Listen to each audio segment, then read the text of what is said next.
Hello students, তোমাদের এই ছোট্ট চ্যানেল কম্পোজ স্টাডি তোমাদের স্বাগত জানাই। আশা করছি তোমরা সকলেই ভালো আছো এবং তোমাদের প্রিপারেশন ঠিকঠাক চলছে।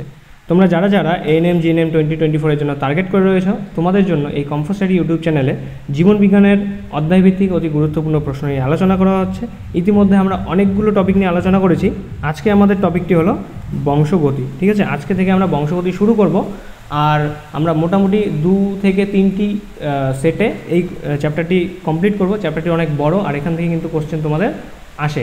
ঠিক আছে, আর খুব ইম্পর্টেন্ট চ্যাপ্টার। যতগুলো সেট লাগে, যতগুলো দরকার এই চ্যাপ্টারটিকে দেওয়ার, ঠিক ততগুলো সেট নিয়েই কোশ্চেন তৈরি করা হবে। আর আশা করছি তোমরা সমস্ত সেটগুলো দেখবে, সমস্ত ভিডিওগুলো কমপ্লিট দেখবে। তাহলে আজকে আমরা এই বংশগতি বা জেনেটিক্সের চ্যাপ্টারের ফার্স্ট পার্টে যেটা করব সেটা হলো বংশগতি পড়তে গেলে আমাদের যে সমস্ত শব্দ জানা প্রয়োজন সেই সমস্ত শব্দগুলোকে। ঠিক আছে, সেই সমস্ত শব্দের উপরে আমি 20 থেকে 25টির মতো প্রশ্ন নিয়ে এসেছি। সেই 20 থেকে 25টি প্রশ্ন দেখব। তোমরা কমপ্লিট ভিডিওটি দেখবে, স্কিপ করবে না, কোথায় কি বলছি মনোযোগ সহকারে শুনবে। তাহলে চলো কথা না বাড়িয়ে আমাদের ভিডিও শুরু করছি। দেখো, তোমরা যদি আমাদের এখনও টেলিগ্রাম চ্যানেল এবং হোয়াটসঅ্যাপ গ্রুপে জয়েন করে না থাকো, তাহলে অবশ্যই সেই দুটো চ্যানেলে তোমরা জয়েন করো। এই ক্লাস পিডিএফ তোমরা হোয়াটসঅ্যাপ এবং টেলিগ্রাম চ্যানেলে পেয়ে যাবে। আর আমাদের ক্লাসের যে বিভিন্ন আপডেট রয়েছে সেই আপডেটগুলো তোমরা টেলিগ্রাম, হোয়াটসঅ্যাপ এই দুই গ্রুপেই কিন্তু পাবে। এছাড়াও যদি তোমাদের কোনো ডাউট থাকে, এক্সাম রিগার্ডিং কোনো প্রশ্ন থাকে, তাহলে সেগুলো তোমরা হোয়াটসঅ্যাপে জানাতে পারো, সেগুলো সলভ করে দেওয়া হবে। ঠিক আছে, চলো আজকের প্রথম প্রশ্ন দেখি কী আছে।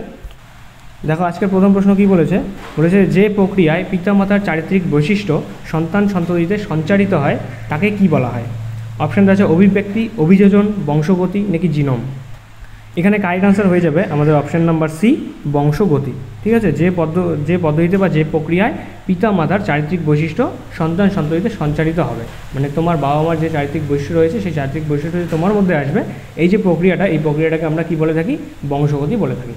চলো নেক্সট কোশ্চেন দেখবো। 2 নম্বর প্রশ্ন বলেছে বংশগতির জনক কাকে বলে? খুব ইম্পর্টেন্ট, 2 থেকে 3টি স্টাম্প দিয়ে রাখো। বংশগতির জনক কাকে বলা হয়?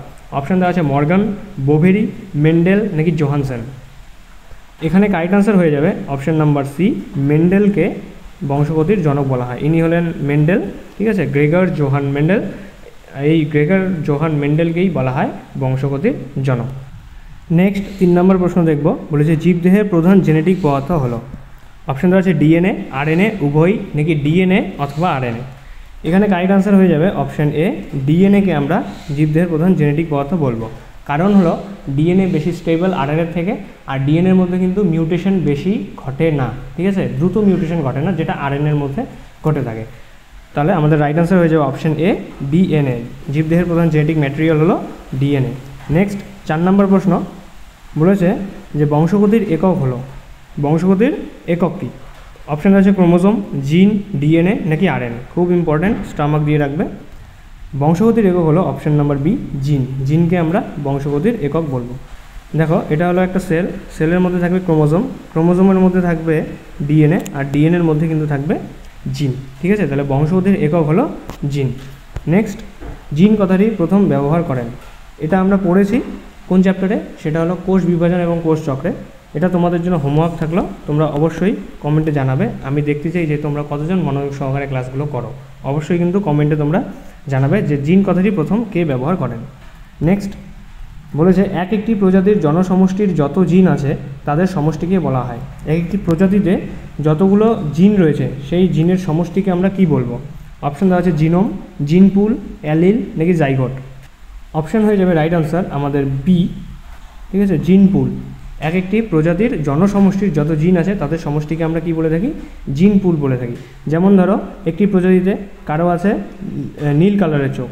ঠিক আছে, একটি প্রজাতিতে কারো নীল কালারের চোখ আছে, কারো লাল কালারের চোখ আছে, আবার কারো কালো কালারের চোখ আছে।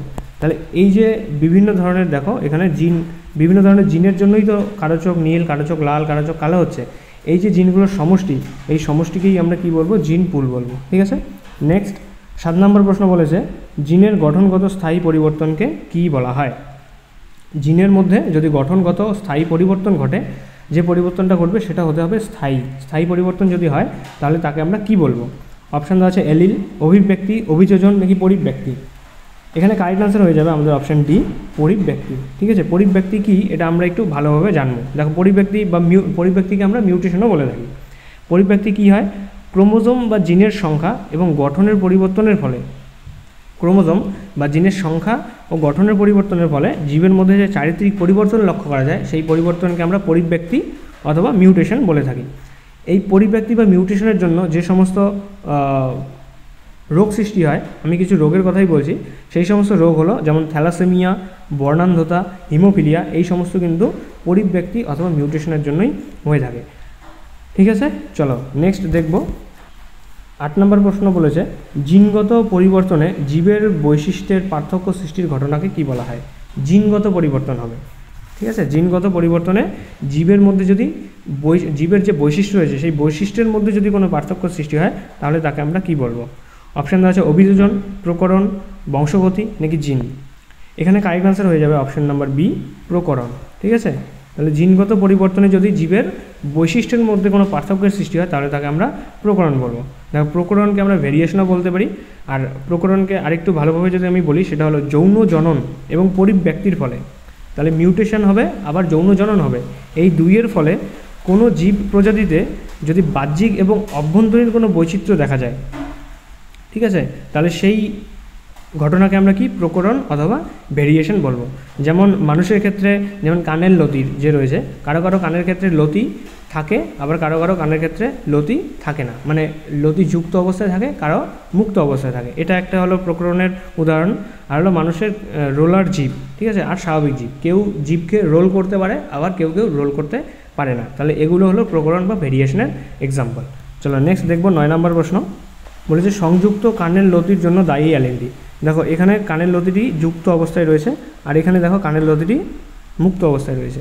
এই যে সংযুক্ত কানের লতি, এই কানের লতির জন্য দায়ী অ্যালিটি কী হয়? প্রকট মানে ডমিনেন্ট, সহপ্রকট মানে কোডমিনেন্ট, প্রচ্ছন্ন মানে রিসেসিভ নাকি কোনোটি নয়? এখানে রাইট আনসার হয়ে যাবে অপশন নাম্বার সি, প্রচ্ছন্ন। ঠিক আছে, সংযুক্ত কানের লতির জন্য দায়ী অ্যালিটি হলো প্রচ্ছন্ন।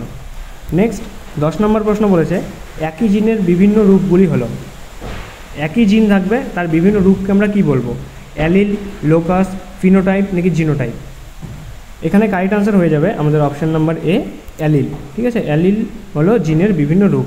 যেমন টি আর হলো স্মল টি, ক্যাপিটাল টি এবং স্মল টি দুই হাইট, ঠিক আছে, উদ্ভিদের দৈর্ঘ্য নির্ণয়ের জন্য আমরা ব্যবহার করে থাকি।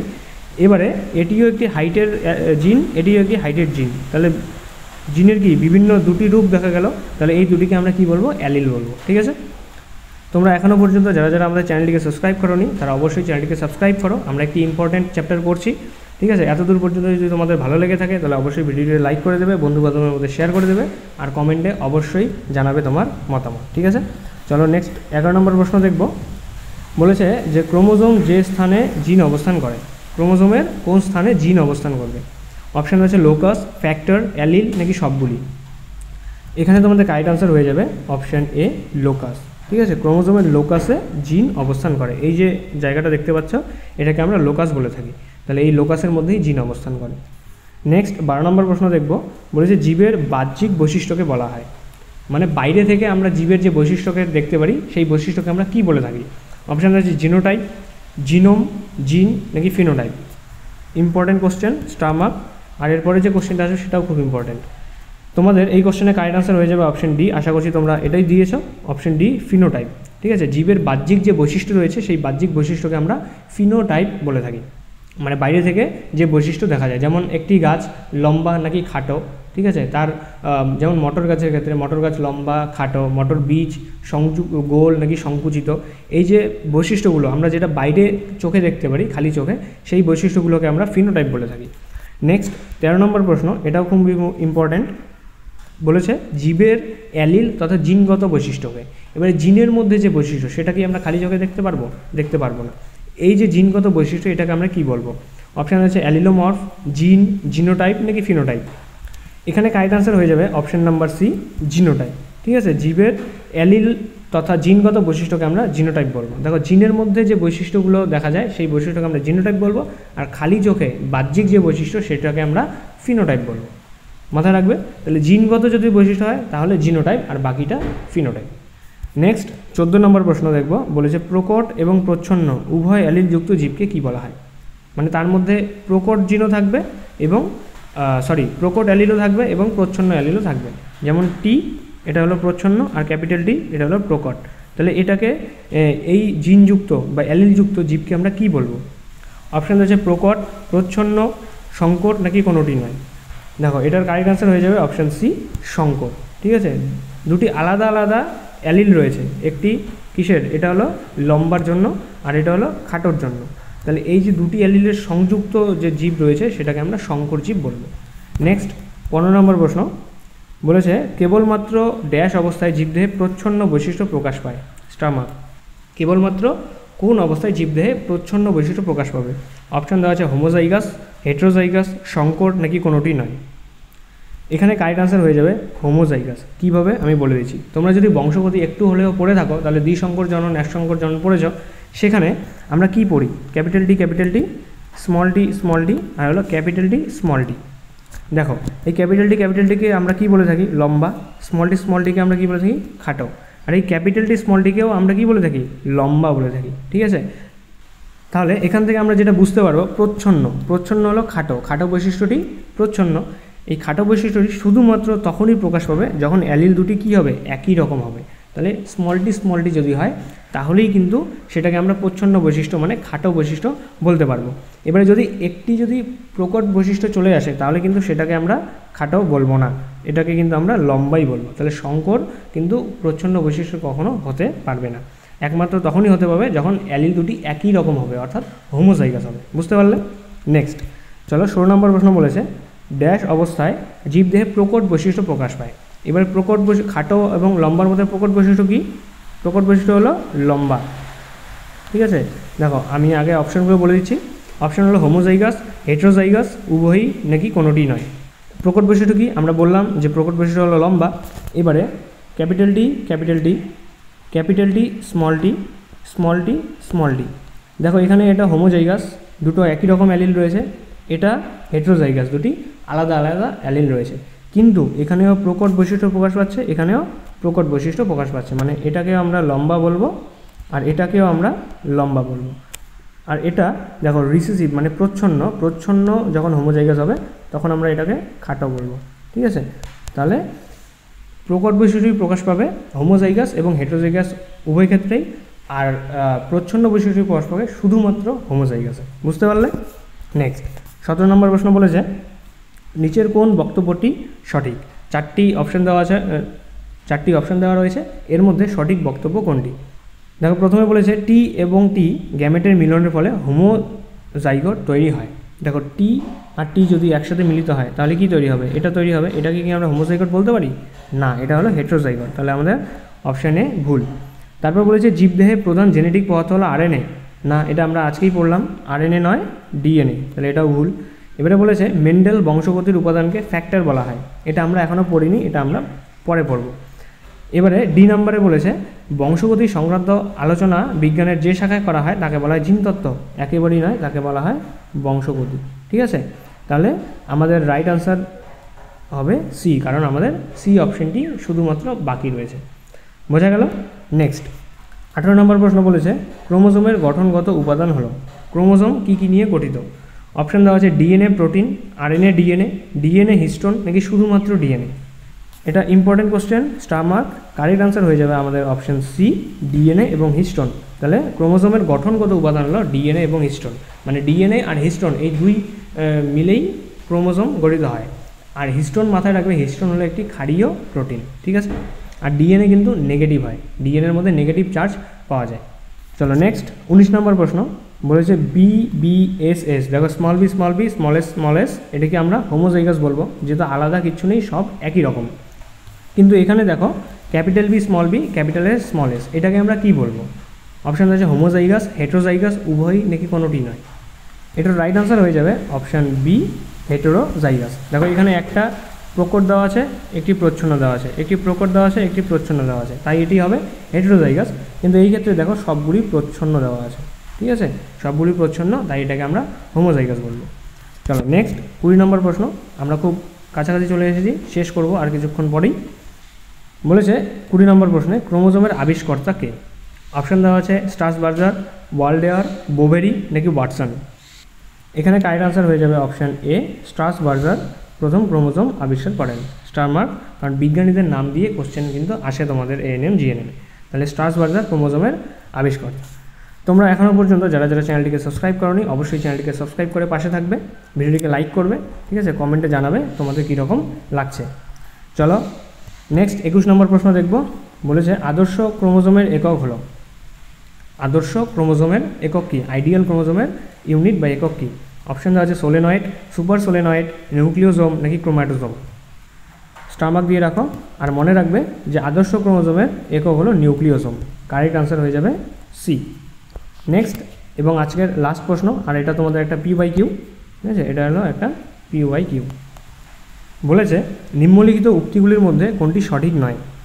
দেখো এ অপশান বলেছে জিন হলো নিউক্লিওটাইডের পর্যায়ক্রম, একদম কারেক্ট।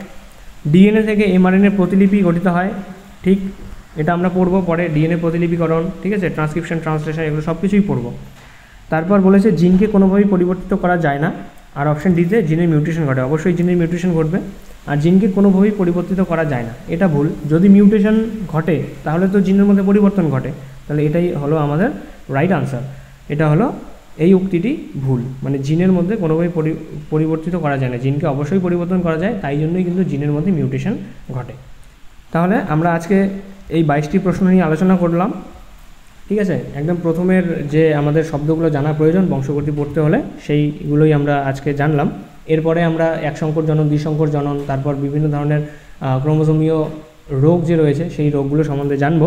আমাদের 2 থেকে 3টি লেকচার কিন্তু লাগতেই পারে এই চ্যাপ্টারের জন্য, ঠিক আছে। তোমরা ধৈর্য সহকারে সবগুলো ভিডিও দেখবে, আর কোশ্চেন কিন্তু এখান থেকেই আসবে। তোমাদের বংশগতি থেকে 1 থেকে 2টো কোশ্চেন আসে, তার মানে খুব ইম্পর্টেন্ট, ঠিক আছে।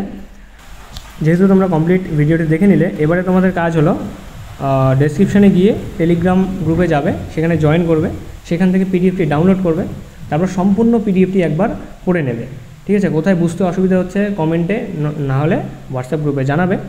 আর সেই পিডিএফের শেষে দেখবে এই স্লাইডটি রয়েছে, আর এই স্লাইডটিতে আমাদের Telegram channel, YouTube channel, WhatsApp group সমস্ত কিছুর লিঙ্ক এখানে দেওয়া রয়েছে।